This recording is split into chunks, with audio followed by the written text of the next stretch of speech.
Hey guys, so for this week's DIY, we're gonna make this awesome Perler villain frame. I love it. So basically we're taking that Harley Quinn and Joker Perler DIY that I did from the last 2 weeks. We're gonna make that little heart chat bubble Perler creation that goes at the top, and we're going to attach it to this awesome frame so that you can have an awesome customizable frame for your house. I personally am going to take this one and I'm going to put it in my office so that I have a lovely little picture of hubby and I right there in my office. And I hope you guys enjoy this. Make sure if you recreate it, make sure that you go ahead and check out the 2 previous DIYs and send me a picture. Tweet me the picture, send me a picture on Instagram. I want to see what you guys do and if you guys kind of tweak it to make it your own. Like I tweaked this from the Pinterest one that I saw to make it my own. So without further ado, let's go ahead and let's see how I finish making this. So for the first part of this DIY, you're going to need Perler beads, parchment paper, of course, as well as a square pegboard and tweezers, which as always are optional. And then last but certainly not least, you're going to need an iron. And you want to make sure that you turn the iron on and that it's set to the cotton setting so that it's all nice and warmed up for you by the time you get your lovely little Perler creation done. So the first thing I'm going to do for this lovely little heart chat bubble is I'm going to, of course, make the hearts. I like to start with making that heart first, and then I just kind of build my chat bubble around it. Now the picture of the heart that I found only had one of those little bottom arrows going down, but because obviously I had the Joker on one side and Harley Quinn on the other, I wanted to make 2 of them to show that both of them were saying that they loved each other, and I thought it was super adorable and I absolutely loved it. So you're gonna see here where I start to do my white part of the chat bubble, and I'm doing a little bit of the outline on the bottom just so that I can kind of get that bottom frame done so I know where everything's going for my little chat bubble, and it's just to kind of give myself a nice guide. So to give the chat bubble the illusion that it is a circular type shape, I'm just taking the corners and I'm not going to square them off. I'm going to circle them out just a little bit.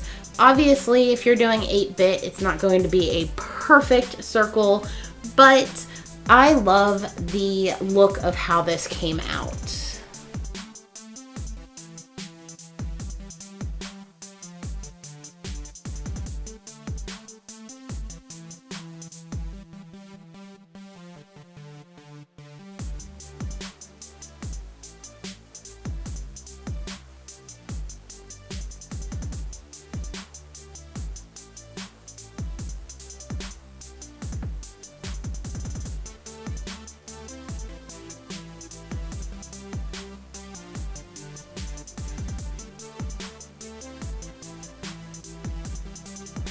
So once I have that white part of that chat bubble done, I'm basically just going to take the black and I'm going to outline it so that it's got that nice dark outline that kind of stands out. And I'm extending the ones down where it looks like the person's talking. I'm extending those just a little bit just to emphasize it a little bit more.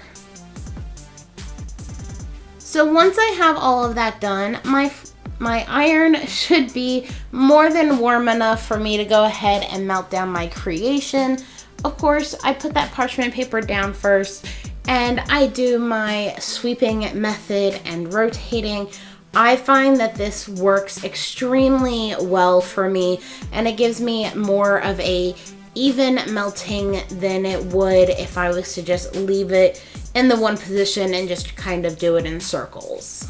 Once I have the first side done, I'm going to go ahead and I'm going to let it sit there and cool until that parchment paper naturally separates itself.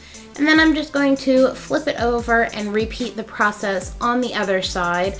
I want to make sure that it gets a little bit more melted this time before I start rotating it, only because that parchment paper is the only thing that's pretty much holding it together for me to rotate it.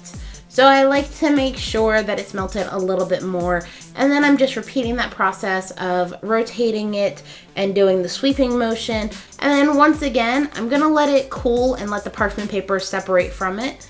And then we're going to go ahead and pick our best side of the two sides, and that's gonna be the side facing up. So I'm grabbing the rest of my products for the second part of this little DIY. So I'm grabbing that little heart bubble chat that I made, and of course my Joker face that I made in last week's DIY, and my Harley Quinn that I made 2 weeks before. And of course you're going to need your frame, a hot glue gun, and a hot glue stick for this. Now you want to make sure that if you're doing it the same way I am, that you stand your frame up so you know exactly which way it should be laying when you glue it. Now I am going to glue this so that it's kind of upside down for you, but it's facing towards me so I don't get confused and glue it wrong.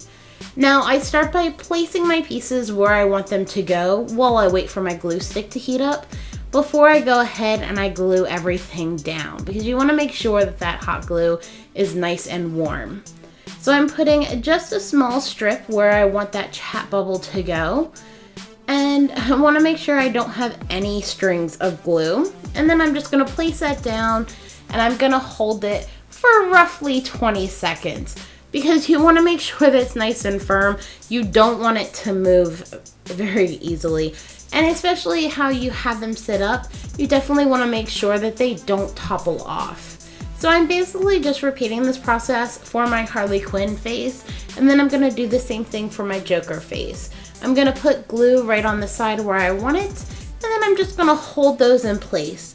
Now, if you're doing hot glue like I am here, you definitely want to make sure that if you need to maneuver it, that you do it very quickly, because hot glue does harden very quickly, and you definitely want that.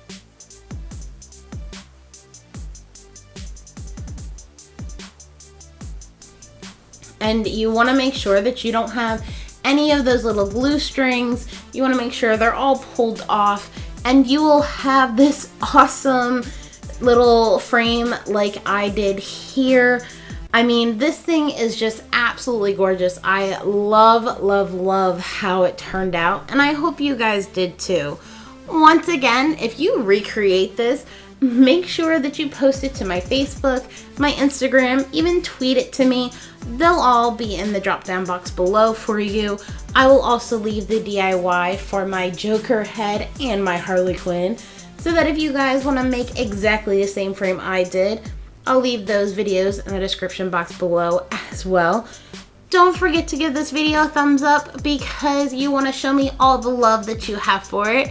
Also, make sure you hit that subscribe button so that you don't miss any of my future DIYs. I hope you guys have a wonderful day, and I'll see you guys soon. Bye!